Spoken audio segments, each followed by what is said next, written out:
Fala galera, iniciando mais um vídeo aqui no meu canal pra vocês. Se você caiu aqui no meu vídeo, mas ainda não é inscrito no canal, já se inscreve, deixa o like no vídeo e ativa o sininho pra você não perder a notificação quando eu postar um vídeo novo, porque aqui você vai saber todas as notícias do nosso Glorioso. Bom, o Botafogo fez uma boa limpa no elenco. A ideia do Glorioso, a estratégia do Botafogo é ter um elenco menor, um elenco mais curto, e dessa forma o Botafogo emprestou muitos atletas, principalmente os jogadores novos, de base, que não vinham tendo oportunidade na equipe profissional, no time principal do Botafogo, e o Botafogo, de forma correta, optou por emprestar boa parte desses jogadores. Dentre eles, a gente emprestou o Cauê, volante que, na minha visão, é um ótimo jogador, tem um baita potencial, sempre que entrou, aproveitou muito bem as oportunidades, na minha visão, fazia boas partidas, já fez muitos gols decisivos pra gente, Então é um jogador que, na minha visão, poderia sim render no time principal, mas a gente sabe que volante chegou o Danilo, atleta que era da base do Bahia, ex-jogador do Palmeiras, que conquistou grandes títulos no Palmeiras, Supercopa, Recopa, Brasileiro, Copa do Brasil, 2 Libertadores. A gente tem ali Marlon Freitas, chegou o Danilo, a gente tem o Nilton ali que de fato foi um atleta que também é da base, mas acabou ficando. Então o Botafogo emprestou o Cauê, que é um jogador que, na minha visão, tem um baita potencial, mas agora vai jogar no Porto, de Portugal. E eu acho que essa é uma baita oportunidade para o Cauê. Acho que ele vai sair muito bem. O Botafogo ainda tem 50% dos direitos dele e pensa em vender mais 30%. Desses 50% que a gente ficou, o Botafogo pensa em vender 30% para o Porto. O Porto tem a opção de comprar esses 30%, e o Cauê também tem metas contratuais aí para atingir lá no Porto. Ele vai começar no Porto B e depois ele vai, quem sabe, jogar no time, na equipe A, na equipe principal. A gente também emprestou o Diego Hernandes ao Remo, jogador que, na minha visão, tem futebol, só falta um pouco de maturidade, um pouco de responsabilidade, mas era um jogador que, na minha visão, poderia ser importante em algum momento, mas o Botafogo optou por emprestá-lo. E eu entendo também, porque eu acho que é aquilo. Não vale a pena a gente ficar prendendo atletas tão jovens aqui, sendo que a gente não tem como utilizá-los, sendo que eles não têm vaga. Então o Botafogo optou por emprestar vários jogadores, emprestou também o Yarlen, Yarlen também está a caminho aí de Portugal, vai jogar no Tondela. O Botafogo também emprestou o Patrick de Paula, jogador que não deu certo no Botafogo até agora, não conseguiu se firmar, não foi importante em algumas partidas, mas falando em Carioca, falando de Brasileiro, essas outras competições, o Patrick de fato não conseguiu fazer boas atuações, tá desde junho sem ser relacionado para os jogos do Botafogo. Então, melhor do que deixar um atleta no banco, ou então nem no banco, que o Patrick nem relacionado estava sendo, melhor do que deixar um atleta parado é você emprestar para, quem sabe, ele conseguir ter uma sequência. O Patrick vai jogar no Estoril de Portugal, então é outro atleta que está a caminho de Portugal. O Botafogo emprestou vários atletas. O Glorioso também decidiu emprestar o Juan Cruz, camisa 9 do Botafogo, jogador que pegou a camisa 9 após a saída do Tiquinho Soares. Na minha visão, é muito importante emprestar o Juan, porque ele não conseguiu se firmar, não conseguiu fazer grandes coisas aqui no Botafogo. As partidas dele ou foram ruins, ou foram mais ou menos.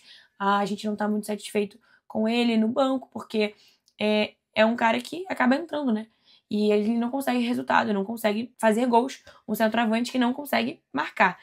Então a situação do Juan estava ficando bem problemática com a nossa torcida, que estava bem infeliz com as atuações dele, e o Juan, ele vai para o Real Salt Lake da MLS. Então é isso, o Botafogo decidiu fazer uma boa limpa no elenco. A gente também emprestou o Segovinha, que já voltou de empréstimo, sendo emprestado, ele retornou do Al Ain, dos Emirados Árabes, e foi emprestado novamente para a Bélgica, Ele já jogou na Bélgica, jogou no Molenbeek em outra temporada, onde ele não conseguiu jogar muitas partidas. Se eu não me engano, fez 7 partidas com a camisa do Molenbeek, nenhum gol, nenhuma assistência. E o Botafogo agora novamente empresta o Segovinha à Bélgica. Ele vai jogar no RWDM Brussels, clube belga, que também faz parte da holding de John Textor.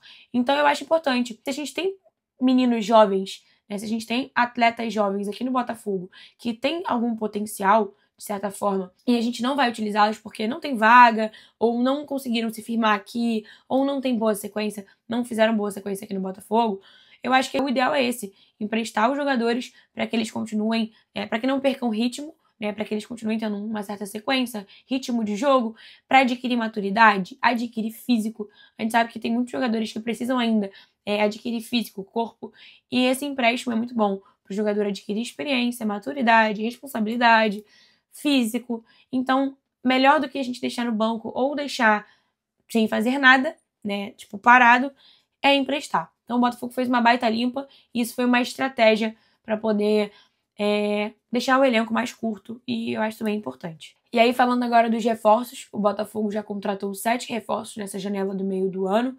O Glorioso contratou Jordan Barreira, ponta-direita colombiano, jovem de 19 anos. Contratou Arthur Cabral, centroavante, que vem a cada jogo se superando, vem fazendo partidas muito boas na minha visão, né? Tá evoluindo aos poucos.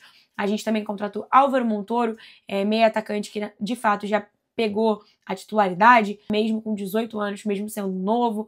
Contratamos Joaquim Correia, que ainda está se adaptando ao futebol brasileiro, ainda precisa de minutagem, não está a 100%. Contratamos Caio Fernando, zagueiro também, que já chegou sendo titular. Após a saída do Jair, o Caio Fernando já começou a demonstrar resultado imediato em campo, fazendo atuações muito boas e importantes, então já virou titular e a gente tem agora a dupla de zaga titular Barbosa e Caio Fernando. Também chegou o goleiro Christian Lor, goleiro de 19 anos, que no caso é o nosso quarto goleiro, né? A gente tem o John, Léo Link, Raul e o Christian Lor. E também chegou o Danilo, atleta ex-Palmeiras, craque da bola, enfim, que chegou logo após a saída do Gregory. A gente perdeu o Gregory, né, que foi pro clube do Arthur Jorge, o Al Rayyan. A gente conseguiu fazer essa rápida reposição. Chegou o Danilo, que acaba se tornando uma das contratações mais caras do Botafogo também. Então a gente teve essas 7 contratações até então. E agora o nosso técnico, David Ancelotti, vai ter que tomar uma decisão muito difícil. Desses 7 reforços que chegaram, ele vai ter que barrar 2 jogadores, né, para a próxima fase da Conmebol Libertadores. A Conmebol só permite inscrever mais 5 atletas na lista para as oitavas da Libertadores, né, para essa fase de mata-mata. E a gente já tem 7 reforços. Então, o David vai ter que barrar 2 jogadores. E aí todo mundo estava opinando sobre, né, a nossa torcida. Queria que vocês deixassem aqui quem vocês barrariam aqui no vídeo. Eu barraria o Christian Lor, goleiro de 19 anos que nem estreou com a nossa camisa.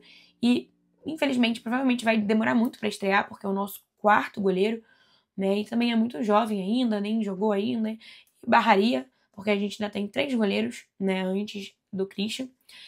Eu barraria também o Joaquim Correia, porque de fato é um jogador que precisa de minutagem, precisa de uma certa sequência, mas ainda não conseguiu se firmar, ainda não conseguiu passar uma segurança, né, de certa forma, confiança para nossa torcida.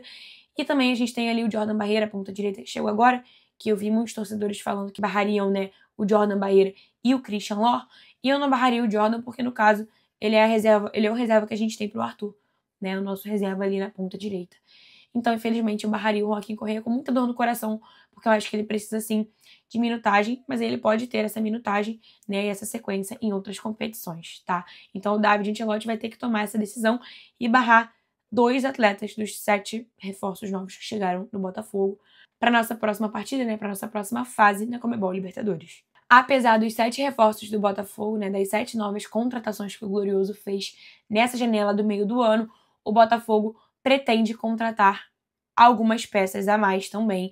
O Botafogo quer contratar mais um ponta-direita, mais um centroavante. Agora com esse empréstimo do Juan Cruz, a gente de fato precisa de mais um centroavante, né? E um centroavante à altura para ser banco ali do Arthur Cabral. O Botafogo também quer mais um zagueiro pela direita com um perfil jovem, o que eu acho muito importante.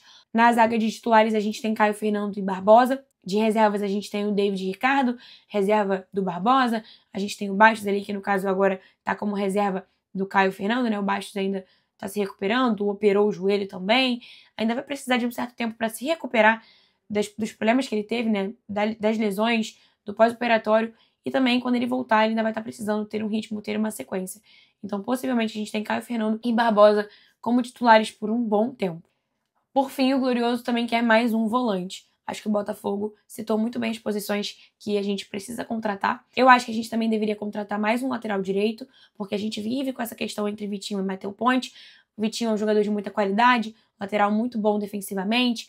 O Matheus Ponte é um jogador de muita qualidade também, muito bom ofensivamente. Então a gente fica sempre nessa dúvida em quem colocar, porque um é muito bom defensivamente e o outro é muito bom ofensivamente. Eu acho que a gente precisa de mais um jogador, mais um lateral direito, que seja esse meio termo, que tenha essas duas qualidades para ser titular do Botafogo. Até porque a gente vai jogar muitas competições esse ano, a gente tem claras condições de brigar por todas essas competições, né, de fato competi-las. Então eu acho que o Botafogo precisa sim de mais um lateral direito e eu contrataria mais um lateral direito. Mas eu quero saber de você, torcedor alvinegro, pensando nessas posições que eu falei que o Glorioso pretende contratar, né, além desses 7 reforços que chegaram, quais nomes você contrataria pensando em cada posição dessa para reforçar o Botafogo? Por fim, eu quero falar do Matheus Ponte, já que eu falei um pouco sobre ele. O Matheus Ponte recusou uma oferta milionária para continuar no Botafogo.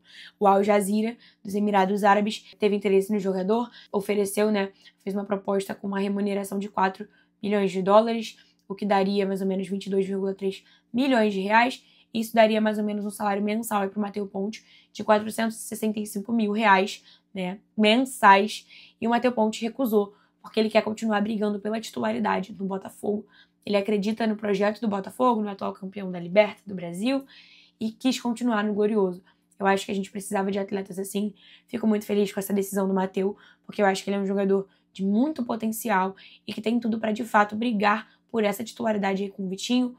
Muitos já acham que ele deve ser titular na posição, Então eu acho que o Matheus Ponte tomou uma baita decisão e isso prova o caráter de alguns jogadores, de não abandonarem o barco assim no meio do caminho, porque o Matheus Ponte poderia muito bem escolher ir para outro clube, para ganhar mais, e ele preferiu ficar no Botafogo e brigar pela posição, uma posição que nem titular ele preferiu ficar aqui e brigar pela posição. Então a gente vê que tem jogadores que pensam sim no clube, porque a gente teria agora que procurar, correndo, mais um lateral direito para ser reserva ou, enfim, teríamos que correr no mercado para buscar um lateral direito e o Matheus Ponte escolheu ficar. Danilo Barbosa possivelmente vai embora do Botafogo. O Glorioso tinha um vínculo até o fim de 2025 com o Danilo Barbosa e o Botafogo decidiu liberar o jogador porque não vai renovar esse vínculo com o volante. Então o Botafogo agora liberou o Danilo. O Danilo recebeu propostas de vários clubes, Até brasileiros demonstraram interesse pelo Danilo Barbosa, dentre eles o Galo, o Fortaleza, mas o que tudo indica é que o Danilo Barbosa está para ir jogar lá no futebol saudita. Possivelmente ele vai para um clube da Arábia Saudita jogar a 2ª divisão do futebol saudita. Foi uma opção dele até então. É isso que a gente vem tendo de informação. E com isso o Botafogo tem Newton, Marlon Freitas, Alan e agora o Danilo. E o Botafogo agora busca mais um volante no mercado. Então essas são as últimas informações do Glorioso, Esse foi um giro da semana aí do Botafogo com as últimas notícias mais quentes do nosso Glorioso. Então é isso. Se você não é inscrito no meu canal, se inscreve, deixa o like e ativa o sininho para você não perder a notificação quando eu postar um vídeo novo. Espero que vocês tenham gostado. E é isso. Fogo!